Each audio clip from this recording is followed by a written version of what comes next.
మన వైజాగ్లో అయోధ్య సెట్ పెట్టారని ఎంతమందికి తెలుసు? ది పార్క్ హోటల్ ఉంది కదా, దాని పక్కన పెట్టారనమాట.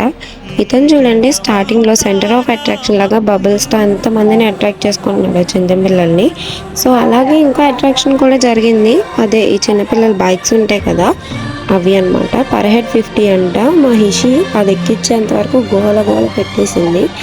సో ఆ దాని కోరిక ప్రకారం అది ఎక్కేసింది అనమాట. ఎక్కేసి ఒక రౌండ్ అయితే చుట్టేసింది మొత్తం ఫుల్గా. చుట్టేసిన తర్వాత మేము ఇంక టికెట్ తీసుకున్నాం, పర్ హెడ్ 50 తీసుకొని ఇంకా లోపలికి అయితే వెళ్ళిపోయాం.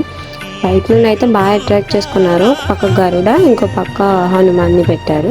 సో స్టార్టింగ్ డేస్ కాబట్టి చాలా ఎక్కువ మంది వస్తున్నారు. లిమిటెడ్గా కొంతమందిని లోపలికి అయితే అలౌ చేస్తున్నారు. అలౌ చేసి దేవుణ్ణి 1 మినిట్ కూడా చూసే అంత అవకాశం కూడా ఇవ్వట్లేదు. వెళ్ళిపోండి వెళ్ళిపోండి వెళ్ళిపోండి అని చెప్పి తోసేస్తున్నారు. అట్లీస్ట్ ఫొటోస్ కూడా తీసుకునే ఫెసిలిటీ ఇవ్వలేదు. సో నేనైతే బయటకు వచ్చిన తర్వాత కామ్గా వీడియో రికార్డ్ చేసుకున్నాను. సో ఇంకే బయట నుండి సెట్ అయితే చాలా బాగుంది. మా హిషి కొన్నది వెంటనే వాడేయాలి కదా, వాడేసింది. ఇంక చూసుకొని ఇంటికి వెళ్ళిపోయాము. ఎగ్జిబిషన్కి వెళ్ళలేదండి.